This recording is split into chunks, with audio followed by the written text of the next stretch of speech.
Sejam bem-vindos ao podcast Ciência e Sociedade, Comunicação, Educação e Transformação.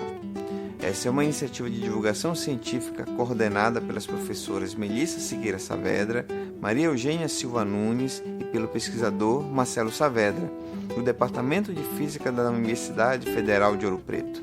Nesta temporada, contaremos com a colaboração das estudantes Caroline Pereira, do curso de Física, e Giovana Andrade, do curso de Medicina.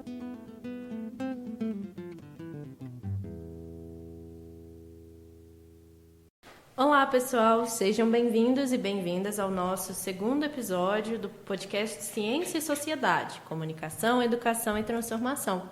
Estamos aqui com as professoras Melissa, Maria Eugênia e o Marcelo, na captação do som. Para começar o nosso episódio de hoje, eu já quero lançar uma pergunta que muita gente tem curiosidade. Afinal, na prática, a radioterapia realmente destrói as células tumorais durante o tratamento do câncer? Carol, é um prazer estar aqui com vocês, com os professores Melissa e Marcelo. E sim, a radiação ionizante ela tem o potencial para destruir as células tumorais. A radioterapia usa radiação ionizante justamente para atingir o DNA das células cancerígenas. Como essas células se multiplicam muito rápido, elas acabam tendo mais dificuldade de reparar os danos causados pela radiação. Então a ideia é enfraquecer o tumor aos poucos? Bom, Carol, antes de responder a sua pergunta, é também um prazer, gostaria de deixar claro que é um prazer estar com os colegas Marcelo e Maria Eugênia nesse episódio e com você, Carol, novamente. Bom, a ideia é eliminar completamente o tumor ou reduzi-lo o suficiente para que seja possível realizar uma cirurgia no paciente. E o interessante é que os tratamentos são planejados para que a radiação se concentre ao máximo no tumor e atinja o mínimo possível os tecidos saudáveis que estão ao redor. Então, professoras, é correto associar a radioterapia a um tratamento muito agressivo? Não, isso não é correto. Depende muito da dose usada em cada pessoa. E a tecnologia ela evoluiu bastante. Os aparelhos conseguem direcionar a radiação com muito mais precisão hoje em dia do que antigamente. A radiação ionizante também é usada em outras áreas da medicina, certo? Com certeza. Ela está presente em exames como raio-x e a tomografia. Ou seja, além do tratamento, a radiação também tem um papel enorme no diagnóstico de doenças. Interessante perceber como a radiação pode causar danos, mas quando usada da forma certa, também consegue salvar vidas. Exatamente. O segredo está no controle da dose, na indicação correta e na segurança durante o seu uso. Professoras, além dessas aplicações que falamos, a radiação também pode ser usada em outros campos? Excelente pergunta, Carol. Sim, ela pode. Podemos descobrir a idade de fósseis e rochas utilizando a radiação. Para isso, utilizamos famílias de isótopos. E o que são esses isótopos? Bom, os isótopos são átomos do mesmo elemento químico que possuem diferentes números de nêutron, que são partículas que estão no núcleo do átomo junto com o próton. Os isótopos de carbono são os mais usados para a datação de materiais orgânicos, ou seja, para a determinação da idade desses materiais. Completando isso que a Melissa falou, para o carbono 14 existem 15 isótopos conhecidos, embora apenas 3 sejam naturais, que são o carbono 12 e o carbono 13, que são estáveis, e o carbono 14, que é radioativo. Os isótopos podem ser pensados da seguinte forma: é como se eles fossem irmãos gêmeos de uma mesma família, mas com massas diferentes.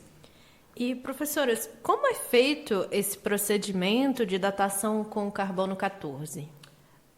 Vamos pensar, por exemplo, Carol, numa árvore. Enquanto ela está viva, ela vai trocar átomos dos diversos tipos de carbono com o ambiente. Quando ela morre, essa troca se encerra.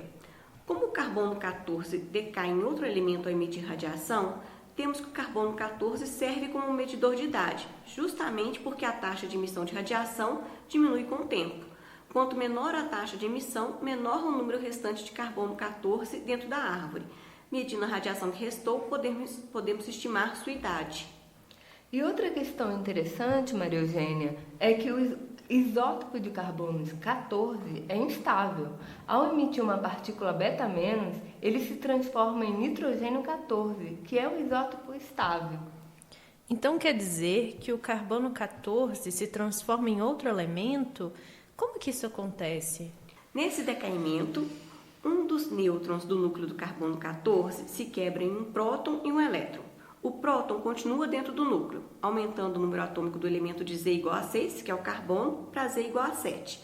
E assim o núcleo passa a ter a mesma configuração do nitrogênio 14, que é estável. Nessa transformação, o elétron é liberado do núcleo do átomo como uma radiação beta-, com alta velocidade. E como estes materiais radioativos emitem essa radiação? Imagine muitos prótons positivos apertados dentro de um núcleo denso. Eles se repelem fortemente. Quando essa repulsão supera a força que os une, o núcleo expulsa um pedaço de si mesmo. Chamamos isso de decaimento radioativo. E as partículas que são expelidas são a radiação. Então, é como se o fóssil fosse um relógio que para de carregar a bateria quando o organismo morre. Ótima analogia, Carol. Como sabemos exatamente quanto tempo o carbono 14 leva para diminuir as emissões pela metade, cerca de 5.730 anos, nós medimos o quanto resta desse isótopo no material. Se houver pouco carbono 14, o objeto é muito antigo. Se houver muito, ele é mais recente. É assim que determinamos a idade de um pergaminho, de um osso ou de um pedaço de madeira antigo. E professoras, dentre as outras aplicações da radiação, como os cientistas descobrem pinturas escondidas embaixo de outras sem precisar raspar a tinta? É possível identificar os pigmentos utilizados? Porque a preocupação é sempre a integridade da obra, certo? Como a radiação pode nos auxiliar sem danificá-las? Excelente pergunta, Carol. A beleza da radiação nesse contexto é justamente a sua capacidade de interagir com a matéria em nível atômico, sem alterar a estrutura física do objeto. Utilizamos diferentes tipos de radiação, cada uma com aplicação específica. Vocês poderiam citar alguns exemplos? Claro! Bom, para visualizar camadas escondidas em pinturas, os cientistas usam radiação para fazer análises não destrutivas. Por exemplo, a radiografia de raio-x é uma ferramenta inestimável. Os raios-x conseguem penetrar as camadas superficiais da tinta e revelar o que está por baixo, como esboços, repinturas ou até mesmo outras composições. É como tirar uma fotografia do interior da obra. Isso é fascinante. E quanto à identificação dos pigmentos? Para identificar os pigmentos, a gente utiliza a fluorescência de raio-x, XRF. Ao incidir raio-x sobre a pintura, os átomos dos pigmentos emitem uma radiação característica. Analisando essa radiação, podemos identificar os elementos químicos presentes, o que nos permite inferir quais pigmentos foram utilizados pelo artista. Isso mesmo, Maria Eugênia. Os raios-x e o infravermelho penetram as camadas de tinta e permitem ver desenhos preparatórios, alterações e composições abandonadas em pinturas famosas, como obras de Rubens, Rembrandt, Van Gogh e Magritte. E outra técnica utilizada com essa finalidade é a de macro-XRF. Ela faz mapa de elementos químicos e consegue revelar retratos ocultos, como o rosto escondido em uma pintura de Degas e a composição anterior de Magritte em Le Portrait. Além do uso para análise de obras de artes, ela poderia ser utilizada para outra finalidade? Pode sim. A radiação ionizante, gama, por exemplo, também é usada para eliminar fungos, bactérias e insetos em obras, que podem degradar materiais como madeira, papel e tecidos. É um processo limpo, que não deixa resíduos tóxicos e nem altera as propriedades físicas do material, com estudos mostrando que doses adequadas não causam mudanças significativas em tintas e pigmentos de restauração. Melissa, vale a pena lembrar também que essas técnicas seguem o princípio de serem não destrutivas ou minimamente invasivas, o que é essencial em se tratando de patrimônio cultural. Muito interessante como a radiação nos permite não apenas desvendar os segredos do passado, mas também garantir a preservação do nosso patrimônio cultural para gerações futuras. Chegamos ao fim do segundo episódio do podcast Ciência e Sociedade. Hoje apresentamos várias aplicações da radiação e o quanto ela está presente em nosso dia a dia. Vimos que a radiação é uma grande aliada da medicina.